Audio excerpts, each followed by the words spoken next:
When you picture the word war, the usual things that come to mind are blood-stricken battlefields with men running helter-skelter, guns firing off in the distance, and a generally tense atmosphere all around. Now, imagine how weird it would be if we said that some battles had bathroom breaks and picnics in between. Just like lunch breaks during a hunger strike, battle interruptions are awkward and incredibly rare. That's why some battles in history have stood out pretty prominently as they broke the norms and were interrupted in funny, unbelievable ways. Let's begin on a rather hilarious note in East Africa. World War I saw British forces advance near the Horn of Africa. Their mission was to send the German colonizers packing.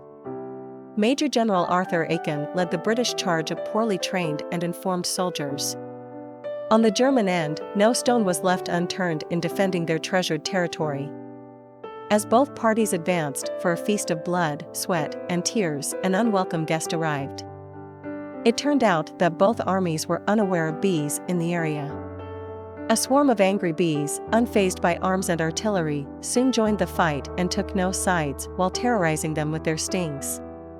In a short while, the battleground was in a chaotic mess. Armies scattered around the field, causing the battle to pause as each side scampered for safety. Picnics and war are an unlikely combination, but the Centerville, Virginia, American Civil War battleground proves us wrong. Civilians in the Union were so sure of victory that they came with their food and mats to watch the fight. When the Confederates began to gain an upper hand, the Union Army fled into the feasting audience. The upset was so unexpected that the civilians didn't even have time to pack their stuff before the battle shifted to the picnic grounds. A fistfight broke out between two opposing soldiers in the American Civil War. The interesting part is that it all happened after an awkward meeting in the trenches. As the battle intensified, a Union and a Confederate soldier ran to a trench for cover. What happened next will leave you chuckling for days. After a few seconds, the two soldiers recognized the presence of the enemy, and a war of words ensued. Soon, the two soldiers agreed to settle their scores rather differently with their hands. A noisy fistfight broke out that attracted nearby soldiers' attention from both sides. What started as a business between two warring soldiers soon became the center of attraction on the battlefield. Minutes later, all soldiers lowered their arms to watch this interesting fight. The prolonged feud between the Medes and the Lydians escalated again in 585 BC. Both sides brought out their swords in the middle of the day to settle their scores. Unknowingly, an eclipse was beginning to sneak on them in the background. And right in the thick of the battle, it engulfed the land in darkness, making it so pitch black that both armies had to bring the battle to an abrupt halt. When the Roman Empire faced an imminent crack, a battle was the only way to decide the fate of the kingdom. As the east and west sides of the empire squared off for a showdown, Emperor Theodosius, instead of taking up arms, decided to pray. After spending most of the night in communion with a supernatural being, Theodosius braced for battle, hoping for supernatural intervention. The gods must have been pleased with his devotion, and in the end, he got what he wanted. Soon after both armies began to fight, a storm emerged from the north. Although the windstorm affected Theodosius and his army and gave the opposing side an advantage, it helped Theodosius win the battle. The leader of the Western army became overconfident in his advantage and a potential win that he let his guard down. This lack of focus offered Theodosius a perfect opportunity to strike and steal a victory. On the 21st day of March, during the Second World War, Allied invaders occupied parts of Italy. While the intruders launched attacks on Germany, a volcano nearby was raging on the inside. Mt. Vesuvius was brewing a hot liquid fire and was about to erupt.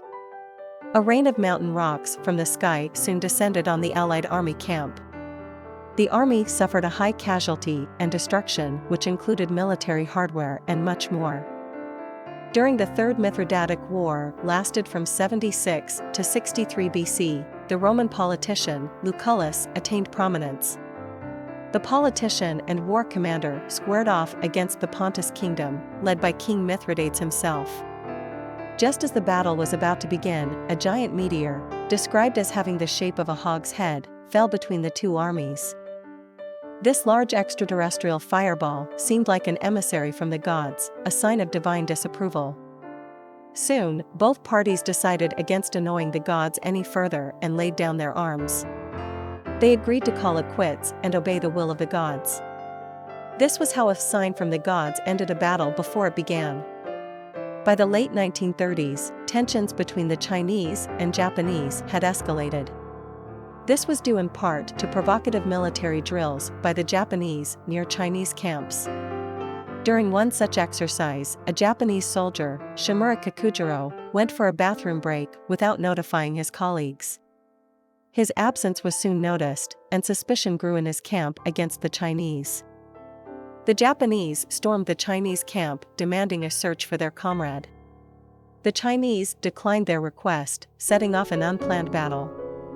Even though Private Shimura returned soon afterward, swords had already become busy. This battle set off a series of other battles and further widened the gulf between the two Asian nations. Hostilities between the two countries continued for several more years. War is a scary affair, but as seen in the stories above, every cloud has a silver lining. After all, all's well that ends well, right? Soon, singing broke out on the battlefield. Beautiful lyrics of Christmas carols filled the air on both sides. German and British soldiers exchanged pleasantries and saw each other in a different light, even if it was temporary. Yet, it was one of the finest moments in history. Belgian and French soldiers joined in too. Christmas Day in 1914 was indeed a great day for humanity. During the First World War, respect for Christmas inspired soldiers to break off their fight. While there was an official armistice declared between leaders of warring parties, it was left to the soldiers to suspend action or not. Reverence for Christmas had an upper hand over conflict as both sides sheathed their swords to wish one another a Merry Christmas. It didn't end there.